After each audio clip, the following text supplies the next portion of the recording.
Hey, so remember Don't Starve Together guides, everyone? Yeah, me too. But do you also remember how we were going through all 7 gem types separately as a little series of said guides too? Yeah, me too. But it's been a while, and I think it's time to talk some blue. Blue shinies, that is. This here is one of but 2 remaining gem guides out there, and from freezing ourselves to freezing mobs, I'd say that we've got a cool one here today. So let's get to it. And as always, our first stops will be our safest and most accessible sources, like our tumbling tumbleweeds here. Found within the Dragonfly Desert, mind you, they are incredibly renewable and offer us a chance at plenty of stellar loot even beyond our main prize, so don't count them out, especially when blue gems are actually the most common gem drop out of the bunch, as you can see, and I just learned that today. Our next safest option though would likely be graves, however there are going to be issues arising immediately. Sure, we have a 15.35% chance at a blue gem per grave, but graves are non-renewable, folks, and very limited in numbers regardless. So we're really rolling the dice with these, if you know what I mean. Mostly because each time we disturb the dead, we lose sanity, or literally disturb the dead from their slumber. They're a good source, don't get me wrong. Just not ideal at the end of the day. So now enter some of the more ideal ones immediately. Like blue hounds, for example. While it is entirely possible to get special hounds in hound waves sooner, most of your blue hound encounters will come during winter and spring. So just hope for them to drop a gem more than the 20% of the time that they're supposed to. Now, you might think that hound mounds are going to serve us really well here, as they can just spawn special hounds continuously, as long as they're kept alive, right? Well, yes, but actually no. For you see, it's only red hounds that spawn naturally from hound mounds come summer. Blue hounds only spawn when we hit the mounds come winter. And since mounds don't actually renew or regen health, they are not a good blue gem source at all. Even if the hound mounds themselves have a chance to drop a gem too. So then, best know option number 2 then, yes, and thankfully, it's an easy one. Mac tusks spawn with 2 blue hounds guaranteed every 2.5 to 3 days during winter. And that's all you need to bloody know there, honestly. So hunt the hunting party. But finally, if you can manage to trap a Varg or 2, you could just use them to continuously spawn hounds of all kinds, including blue ones. Definitely the more dangerous way to go about things, but it will be worth the effort at the end of the day, even if you're not getting the gems. That is, if a Varg even calls in anything that you're looking for, as they can be a little finicky at times. And while haunting hounds could also work, as doing so changes their type, mind you, let's just stick to what most individuals can do themselves more often than not, like murdering Dragonfly here. The big bad fiery fly drops 2 blue gems guaranteed, so if you have the means of efficiently killing her every 20 days or so, here's just a nice chunk of consistent shiny loot right here, including the blue shinies. Good luck. Appropriately enough, the big bad blue bird is also next to be grounded, and if you can bloody find it first, expect 2 to 3 blue gems per kill, and I highly suggest bringing some ranged weaponry just in case you do bloody find the thing. Oh, and a paddle, but again, good luck. Claws even makes the list today, but we aren't really here for him, mind you. We want his naughty gem deer to flank him throughout the fight. However, we don't actually want anything to do with them throughout said fight, so make a big note there. Wait until after you defeat Claws, and then you can either kill the deer then, or just wait a few seconds for them to actually drop their gems for themselves. Worth it just for the gems? Absolutely not. But do enjoy them as a bonus for sure. Hot Springs are next, however they cannot offer their 10% chance at a blue gem without having been bombed first, prior to a full moon too, mind you. And if you have no bloody idea what I'm talking about, then be sure to learn up elsewhere for now. Cause we've still got some more important things to do here. Like sailing. Said no one flippin' ever. But sunken chests are out there on the waters, so perhaps we can make an exception or two.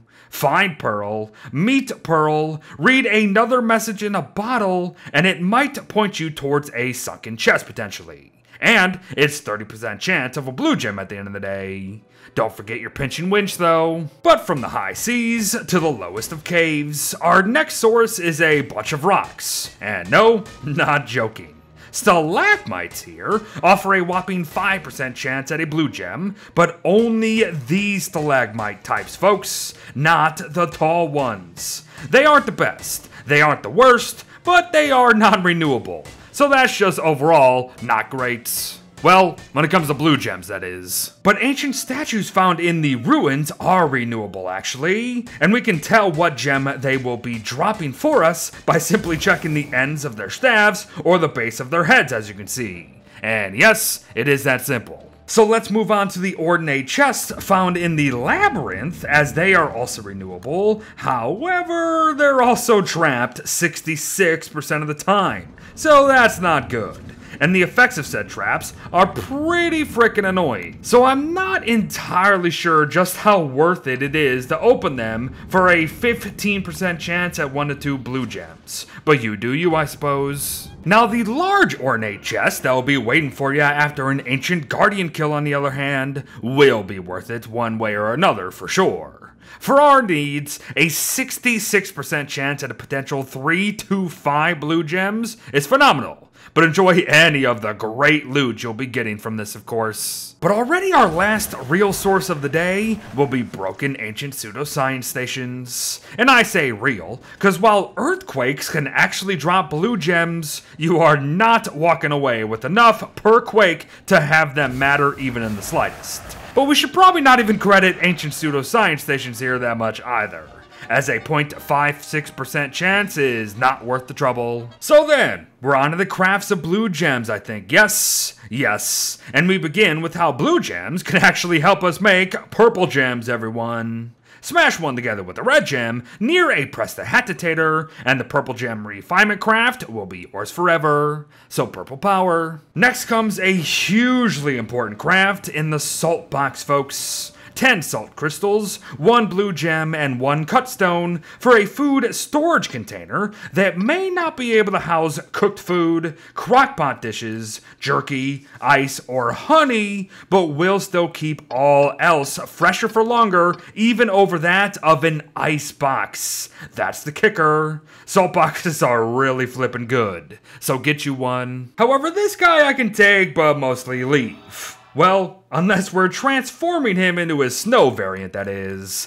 Then I'll keep him around for sure. But 9 blue gems, plus a full moon for a portable ice box that still acts as a normal chest. Count me in. Next comes a really cheap counter to the summer heat in the chilled amulets. A few gold and a blue gem for an item that may take your chest slot away, sure. However, it will easily beat back the heat while offering a bit of sanity regen along the way. Plus, it even has the ability to freeze attackers now and then. That said, that ability should not be relied on to keep you safe at the end of the day. Moon lenses are next, and if you have been following these gem guides over the past several months, you already know that more often than not, these things are just glorified map markers. However, blue moon lenses here are one of the very few that do actually offer us just one more thing. Moon dials. Moon dials are a magic craft costing a blue moon lens, moon rock, and ice, and serve to show us the phases of the moon over time, culminating in the water overflowing come a full moon night, as you can see. Now these things are mostly decorative nowadays, however recent updates have spiced them up a bit, as come a mysterious energy awakening. All dials will glass over like this, and following a celestial champion kill after that, they will actually drop 1 moon shard every single time. That's cool stuff. Ah, but the creme de la creme of blue gem crafts are ice staffs. Very, very cheap and quite useful actually. In short, ice staffs cost 1 sanity to cast and give us 20 uses each, and most small to medium mobs will take 1, 2, 4 blast to freeze, while deerclops and dragonfly can take upwards of 6 to 12 on occasion, mind you. But ice staffs can be great for buying us time in fights or for simply running away from ones we don't want to participate in. But know that most mobs who aren't immediately hostile to us will actually de-aggro when they thaw naturally. So that's nice. But what isn't nice is how when Don't Starve Together, bosses will gain a resistance to being frozen over time, and will not only take more blast to freeze, but will unfreeze faster each time. So don't trust ice staffs too much is all I'm saying. Well, unless you're using one against the Crab King and his geyser attack, as this is honestly one of the best uses for the ice staff in the entire game. So make notes. And I imagine most people nowadays are also using them when you have the Celestial Crown on your head, but that's a whole thing. Oh, but speaking of things, the Crab King can also have some blue gems socketed into him. However, I do not recommend it, unless of course you are doing the seaweed method. And why is that? Well, because blue gems not only increase the range of his very annoying freeze attack that he loves to do over and over and over again, they also increase his resistance to being frozen anyways. And given how ice staffs are one of our only counters to him, that's not good. So stick to purple gems 99.9% of the time. But let's start to wrap up here by talking Walter's freeze rounds. Each craft means 10 pellets, which is really nice actually, as a single freeze round actually equates to 2 ice staff blasts, so that's even nicer. Yup, that's all you need to know, I think. But finally, blue gems can power what known as generators, of course, but who in their right bloody mind would use the good gems for it? No one. That's who. Just use red gems. And there you have it, everyone. Our penultimate gem guide for Don't Starve Together here. Now I've been talking for so long that my face is turning blue, so there's but one last thing to do. Thanks for watching, folks. Well wishes to all. Freeze the world. And I'll see ya in the next one. Bye-bye.